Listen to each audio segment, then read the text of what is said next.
antara timur dan barat yang mana Ustaz Syam? Boleh tahu sholat menghadap timur. Tapi Kalau Ka'bahnya berada di sisi timur.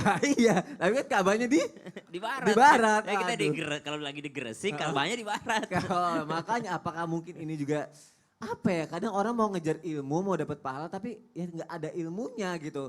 Salah arahnya gitu. Nah akhirnya buat sebagian orang yang akhirnya pengen meninggalkan duniawinya, jadi bingung nih Ustadz Ahmad Ridwan nih arahnya kemana, apa yang harus dilakukan. Dia mau mengikuti hati nuraninya tapi dia juga bingung gurunya nih ngajarinnya kemana gitu. Nah sebenarnya apa nih yang harus dilakukan bagi orang-orang yang ingin mulai mengejar akhirat. Ustadz Ahmad Ridwan silakan. Ya, Bismillahirrahmanirrahim. Izin Habib, izin Tafadhal, Ustaz. Ustaz. Bismillah.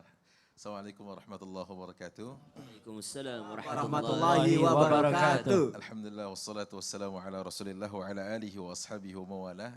Tadi Bang Sony tanya gimana ya, orang mau mengejar akhirat tapi seperti itu adanya. Maka kita katakan ada dalam sebuah bab di kitab Imamul Bukhari, al-ilmu qabla al-qawli wal amal, yaitu berilmu sebelum berucap dan beramal begitu. Nah termasuk bukan cuma masalah duniawi, kita harus tahu ilmunya.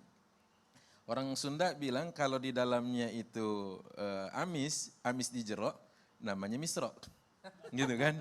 Tapi kalau amisnya di luar, namanya bukannya misro, tapi namanya gemblong. Gemblong. Eta gemblong sanes misro gitu kan.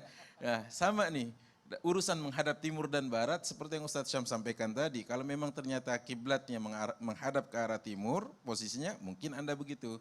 Tapi kalau ke barat ya pastikan menghadapnya fawalli wajhaka syatral masjidil haram.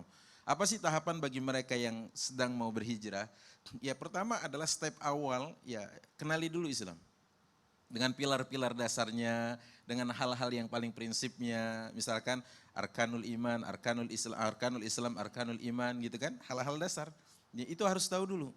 Karena memang nanti kalau langsung lebih tinggi, lebih buru-buru, ya kita khawatir. Kaget ya. Kaget, nggak kuat. Kalau orang dalam silat itu kuda-kudanya yang belum kuat gitu kan. Udah mau main jurus, main kuda-kuda dulu 3 bulan biasanya kan gitu.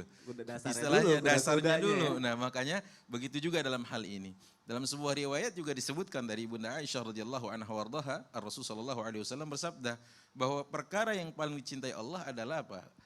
Adwamuha wa in qalla, perkara yang dawam. Pelajari betul, bertahap sedikit demi sedikit dan ini sifatnya kontinu. Gitu. Nah kalau tadi ingin cepat menuju Allah Subhanahu wa taala dengan cara-cara yang maaf gitu. Inqata'al wahyu selesai gitu kan.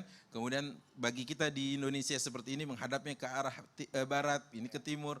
Alhamdulillah pihak MUI sudah datang tadi untuk menertibkan gitu kan. Untuk meluruskan lagi dan beliau juga sudah alhamdulillah mau beriktikad baik, membubarkan kelompoknya. Dan terus ingin memperbaiki diri dan akhirnya mau kembali ke barisan kaum muslimin. Kalau tidak kan tadi menurut apa yang kita dengar ada puluhan orang yang ikut. Iya. Kan kalau satu saja menjadi mas'uliyah bagi dia itu adalah tanggung jawab kelak di akhirat, berat loh. Iya. Gitu kan, makanya hati-hati pelan-pelan gitu. Kalau masalah-masalah yang sifatnya din ini harus ada gurunya. Harus ada talaki bersama guru, kalau tidak nanti belajar seenak interpretasinya. Ah ini kayaknya gini nih, ini kayaknya gini. Padahal semuanya mangkul bit tawatur. Agama ini berpindah dari satu generasi menuju generasi yang lain dari Rasulullah SAW secara tawatur. Mutawatir itu artinya secara jumlah banyak, bilangan yang tidak sedikit.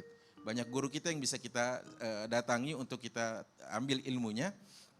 Untuk kita ambil perkara-perkara yang menjadi pegangan dasar bagi kita. Ini mungkin bagi teman-teman dan sahabat yang ingin berhijrah di awal-awal dari hijrahnya atau kembalinya dia di jalan Allah Jalla Jalaluh. Oh berarti gurunya dulu nih yang harus tepat ya Ustadz ya? Ya kemudian dia juga tidak boleh sembarangan. Nah cara membedakan gurunya tepat apa enggak tuh gimana maksudnya? Ya dia lihat dulu apakah gurunya sesuai dengan apa yang diinginkan Allah dalam Al-Quran Rasulullah SAW dan apakah dia sesuai dengan guru-gurunya lagi di antara para sahabat dan tabi'in dahulu. Gitu. Berarti kalau ajaran udah menyimpang, wah harus buru-buru. Harus hati-hati, kita harus sebenarnya filter begitu. Oh Masya Allah, selain gurunya ternyata kita juga harus punya filter terhadap diri kita sendiri ya Masya Allah. Jazakallah khair Ustaz AR, Masya Allah. Jamaah yang ada di rumah, Masya Allah. Gimana, udah siap untuk menjemput rezeki yang halal berkah? Udah siap untuk mendapatkan dunia dan seisinya? Masya Allah.